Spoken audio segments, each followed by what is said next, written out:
A'udhu billahi minash shaitanir rajim. Bismillahir Rahmanir Rahim. As-salatu was-salam ala Muhammadin wa alihi at-tayyibin at-tahirin. Rabbi shrah li sadri wa yassir li amri wa hlul 'uqdatam min lisani yafqahu qawli. Rabbi zidni ilman. So, assalamu alaikum everyone. And we are continuing with our series on Amr bil Maruf for the next few days. And today's reflection is called Do Not Be a Bystander. So in verse 79 of Surah Maida, the Qur'an is criticizing a group of people. And why is it criticizing them? It says they used not to forbid each other the hateful things which they did. Certainly evil was that which they did. So yesterday we discussed about how Amr bil Maruf and Nahi anil Munkar is one of the defining characteristics of believers. This verse that we're discussing today does not condemn these people only for committing wrong, but actually for failing to stop each other. Now, we often imagine sin as a private matter between an individual and Allah subhanahu wa ta'ala, right? This is what we tell, this is what we hear. It's between me and Allah and it's none of your business, right? But Quran repeatedly reminds us that wrongdoing has a social dimension. What we tolerate shapes who we become collectively. So yesterday we spoke about the Quranic injunction about inviting and encouraging to righteousness and how to do that. Today let's explore the other half of the injunction, which is to forbid the wrong. So we discussed how it is the moral responsibility of all believers to create a healthy spiritual environment where we find it easy to do the right thing and we thrive. And we also said how the first step is to invite others and to encourage positive behavior. The other side of this responsibility is to forbid evil and wrongdoing, and which is just as important. There's a prophetic narration which says, "Whoever amongst you sees an evil, let him change it with his hand. If he is unable, then with his tongue. And if he is still unable, then with his heart. And that is the weakest of faith." So this narration, which I'm sure many of us have heard, it discusses the levels of responsibility to actively stop wrongdoing. The first is with the hand. In other words, action, take action, direct intervention. And that is when one has legitimate authority or ability to prevent harm safely and lawfully, right? What are some of the examples of this? A parent, in our homes, right, stepping in immediately when one child hits another or destroys property. A teacher stopping bullying in the classroom. A manager addressing harassment in the workplace. Removing harmful content from, for example, from a WhatsApp group or a Facebook group that we manage. Refusing to allow unethical business practices in a business that you own or manage, right? We know that, of course, this level requires power or position. It is about using your influence responsibly. And not everyone has this capacity in every situation. But when we do, then silence is not neutrality. The second level is with the tongue. Writing, speaking up, advising, protesting, clarifying truth. All of these things would come under the banner of Amr bil Maruf and Nahi anil Munkar with the tongue. So some of the examples are, simply saying that joke isn't appropriate instead of laughing along nervously, which we sometimes do, right? Gently telling a friend, "I'm not comfortable with how you're speaking about her." Supporting someone who's being criticized unfairly by offering a balanced perspective. Expressing disagreement respectfully when misinformation spreads. We don't have to say a lot. We can simply say, "I disagree. That is not my experience."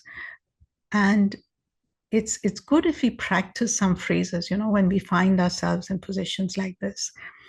So registering protest in lawful and ethical ways when injustice is occurring. So simply writing to people in power, not just staying silent, but doing something about it, privately advising someone you care about when you see them harming themselves or others.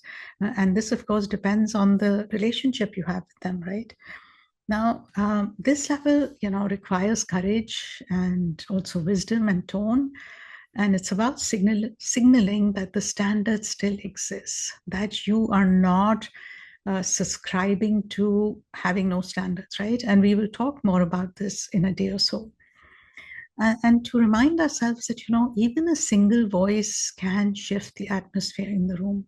By speaking up, we are doing what many are thinking, feeling, but not expressing. And then the third level, with the heart, at minimum, refusing internal approval, maintaining moral rejection, even if we are unable or unwilling, if we don't have the courage to act outwardly. This is conscious moral rejection, and it is not passive indifference. So, how do we do that? What are some examples? Right? Refusing to normalize corruption, even if we cannot dismantle it, right? Knowing in our hearts that this is wrong. Feeling disturbed by injustice rather than just shrugging it on, scrolling to the next story. Making dua for guidance and protection when you cannot intervene safely. We cannot underestimate the power of dua. Choosing not to participate in harmful environments, right? Knowing that we will not have the ability to stand up, we won't have the ability to speak up. It is better to avoid such environments for our soul. Leaving a gathering when wrong is taking place, if speaking up would cause harm beyond a capacity, this actually falls within the level of action, right? Within the level of intervention. That because when we exit, say for example, there is gossip happening on a WhatsApp group, and we exit, that is sending a very clear message, right? That you are refusing to participate. And in our hearts, we can acknowledge the harm that powers perpetuate, even though we may be benefiting from it.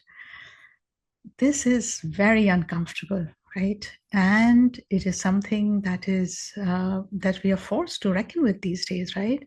Where we're living, where we're earning our income, how are we benefiting from systemic oppression, right? It's a very uncomfortable kind of conversation. But it's very important because it preserves your conscience, right? And it prevents moral numbness. And yes, it is deeply uncomfortable and unsettling. So the Prophet ﷺ called this the weakest of faith to remind us that no matter what the circumstances, complete indifference for the believer is not an option. Even if you cannot act, even if you cannot speak, you must not approve. You need to say to yourself, this is not okay. That's how we keep our conscience alive. And it implies, this verse implies that even silent moral disapproval is still faith, even though, it is the lowest threshold. And, so these levels basically remind us that Islam demands responsibility according to our capacity. So we're not responsible, we're not accountable for what is outside our circle of control, but we are accountable for what is within reach. We are accountable for even the little steps that we can do. And sometimes that means stepping in, sometimes it means speaking up, and sometimes it just means refusing to clap, right? That everyone may be approving the thing and you stay silent intentionally. Because sometimes, we comfort ourselves with the idea that if we're not actively doing harm, then we're innocent. But life is really that simple. There are moments when silence is not neutral, when standing by quietly is not the same thing as standing apart. What comes to mind is the research on bullying, right? In anti-bullying seminars, for example, parents and children are often taught an uncomfortable truth that witnessing aggression and doing nothing is not passive. The bystander is not invisible in the moral equation. In fact, research consistently shows that bystanders significantly influence what unfolds. Bystanders significantly influence what unfolds. When no one intervenes, perpetrators often feel emboldened. The absence of resistance can be interpreted as approval. The spectacle becomes normalized, and this is what we're seeing now, that powers will do things to check, to test if there is any pushback. And when there isn't, they are emboldened to take the next step. So, and bystanders, we know, they're not limited only to school playgrounds, right? There are people who slow down to watch a traffic accident but won't stop to help. The crowds that watch, that gather to watch a street argument, the audience that stands around during a fight, watching the drama. Those of us that watch the news in horror and then turn away because it's too distressing. We may shake our head, murmur disapproval, even say, what terrible behavior. And yet we remain firmly on the sidelines. This reality is this: doing nothing is doing something. Silence strengthens the aggressor and isolates the victim. It gradually lowers the moral standards of a community. So let us reflect. Is there a place in our lives where we are standing by while fairness unfolds? Where we have told ourselves that we are powerless when in fact we could at least register a protest, offer some support, speak a word, set a boundary, or at least refuse participation. And yes, I am referring to the BDS movement, to boycott. We can do something with our wallets. We can refuse to participate in the systems that are being the aggressors. So let us not comfort ourselves with the illusion that inaction carries no weight. At the very least, we can register our dissent. We can refuse to clap what is wrong. We can refuse to pretend that harm is harmless. Wassalamu alaikum wa rahmatullahi wa barakatuh.